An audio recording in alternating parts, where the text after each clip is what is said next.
Well, hello and welcome to the second edition of An Explanation brought to you by the Father Bob Maguire Foundation. How are you, Bob? Good, Nick.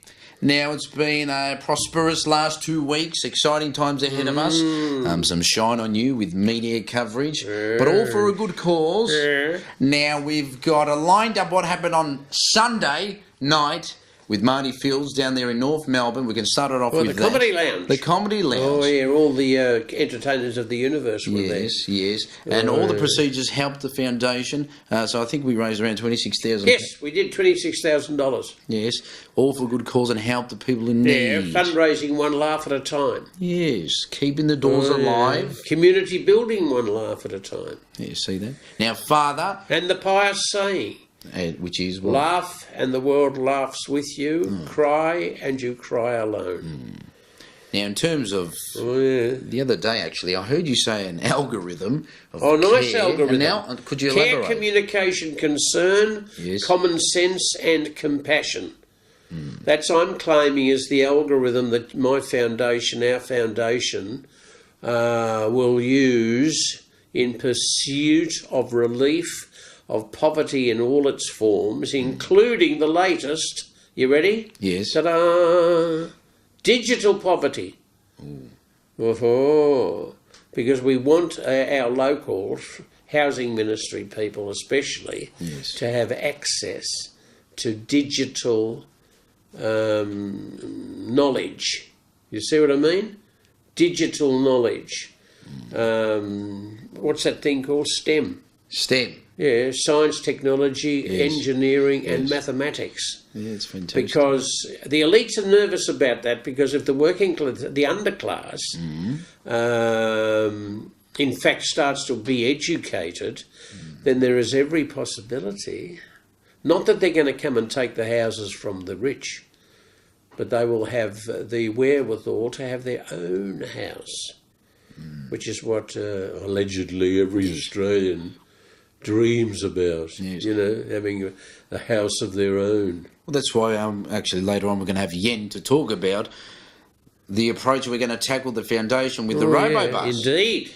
It's thank God the man from Bacchus Marsh gave us a big bus. Yes.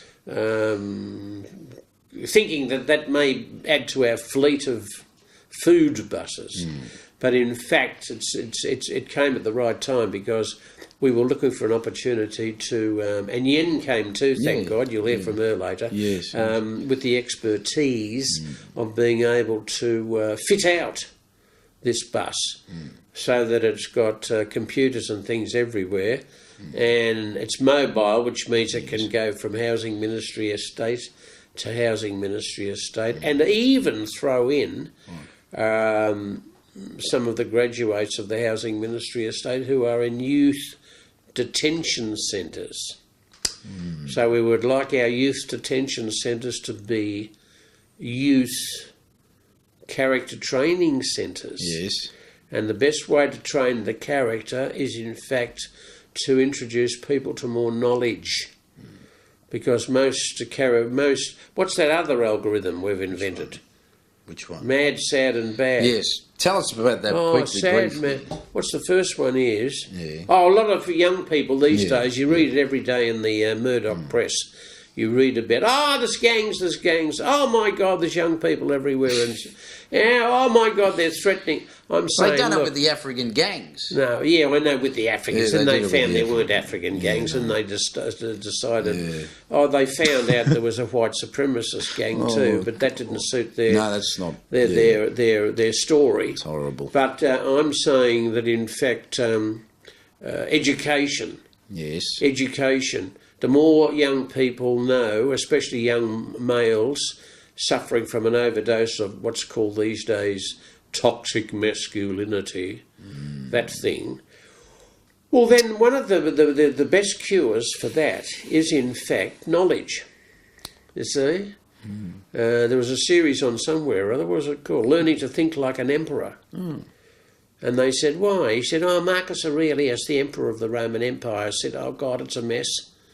And these mothers said, darling, why don't you do something with those people you've had locked up in the catacombs for 400 years?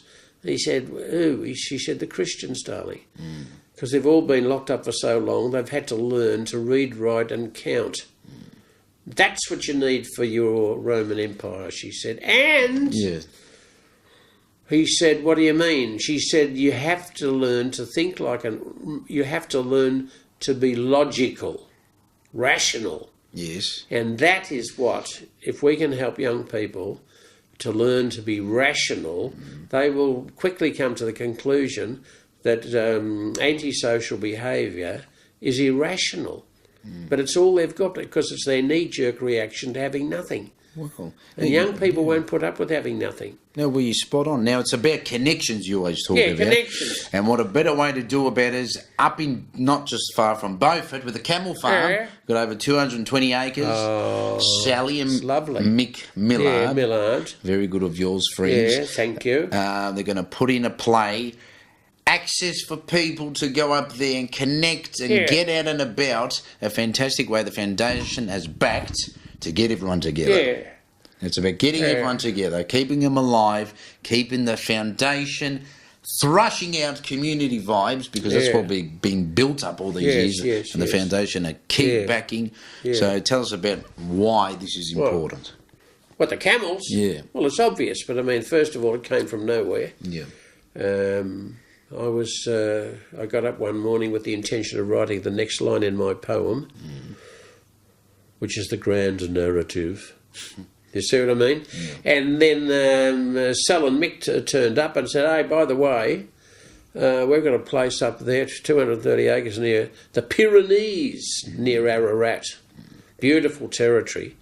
And she said, we've got a camel sanctuary. We would love to share it with your organisation, because we know that you are hoping that young people especially, but not only young people, but people who are isolated socially, in other words, socially disadvantaged.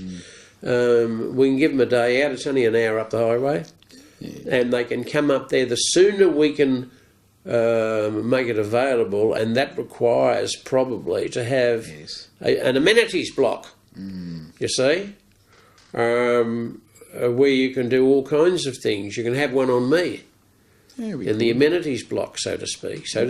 That'll be nice. And are you going to ride a camel? No, I can't ride the bloody camels, for God's sake. I can't even walk. Well, what if we can? No, but there are, of course they can. But I mean, the point is not riding the bloody things. No, it's not. See, you're typical of the modern generation. You want to take over things. Yeah. Whereas you see us older ones, just to see them. You see what I mean? Well, it's exciting. We never really see camels. No. Well, there's about a dozen of them up there. And also she's added some beautiful, what are they, Brahman cattle. Big cattle. Okay. Oh, yeah, lovely. So they're there, and nobody better than Sal and Mick they're lovely. To be able. They were on the telly recently too, putting their case, and they even put their case in the Courier. In the Courier, you can have a look here. Look at that, the Ballarat Courier. Yes. Oh yeah, there's a full story in there. But that was providential. You know what I mean? That came from nowhere. The same as the Robo Bus came from nowhere. Just the big bus came, and then Yen popped up and said, behold, I've done this in Singapore. Fantastic. And she said, we will do this, and this, and before long there is a bit of paper that says exactly the progress to get the Robo Bus. I think it's already... it's just going to be fitted out. Yeah. And she's got her courses that she runs in Housing Ministry common rooms to get kids up to scratch or even beyond scratch with regards to homework and stuff like that. Once again, care, communication, concern, common sense, and what's the other one? Compassion. Yeah. And also, what's the other algorithm? Sad, mad, and bad. I'm saying quickly. The kids, young people, quickly get sad if they can see nothing. They look ahead and they see nothing. They look backwards, they see nothing. So they're in the middle and they get sad. In fact, it's not a condition not only affecting young people these days, apparently. It's loneliness is the great national scourge. Loneliness.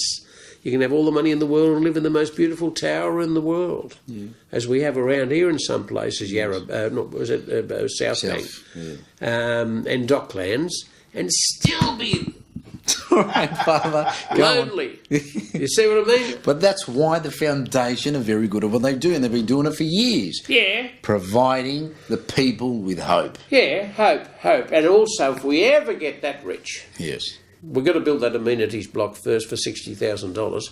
But we're getting there. Yes. And the other thing is we should be building, what's the other thing we should be building? A community hub.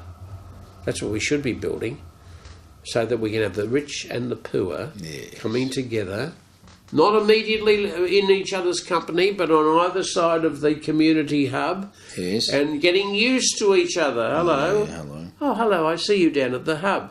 And talk for the first time to somebody who's from the deletes, you see? And then the deletes will be talking to somebody they've never spoken to anybody from the elites. And before long, you see, all we need is what did we call it? John Safran had a program, Speaking in Tongues. You see? Yes. We've got to learn to speak in tongues, which we never knew that we would ever be able to master. But you can. It's only through alter the care model, which we've been at for 40 years, to the connections model. Yes. You see? Now, another connection event, and one of the Foundation's events coming along is May the 4th be with you. Now, that's this Saturday. It's a trivia night down at St Kilda Town Hall, brought to you by the Rotary Club. Now, the $25 a ticket, Bob, and you'll be there. I'll be there late because I've got a wedding at Red Hill. Oh, really?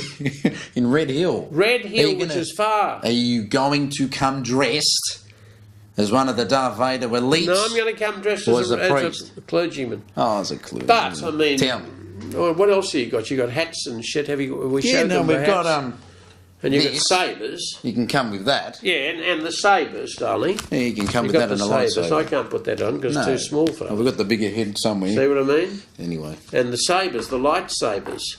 Well, that's good. Yeah. So, trivia night, please get down there. All support helps the procedures to back the foundation, and that's what we love doing and here, it Father. also, that's Rotary, isn't it? Rotary Club. Yeah, that's what I mean. Club. So you see, that's connections again, because once you can get connected, I've had a long 40-year history of connections wherever I've been, including Seymour, with service clubs.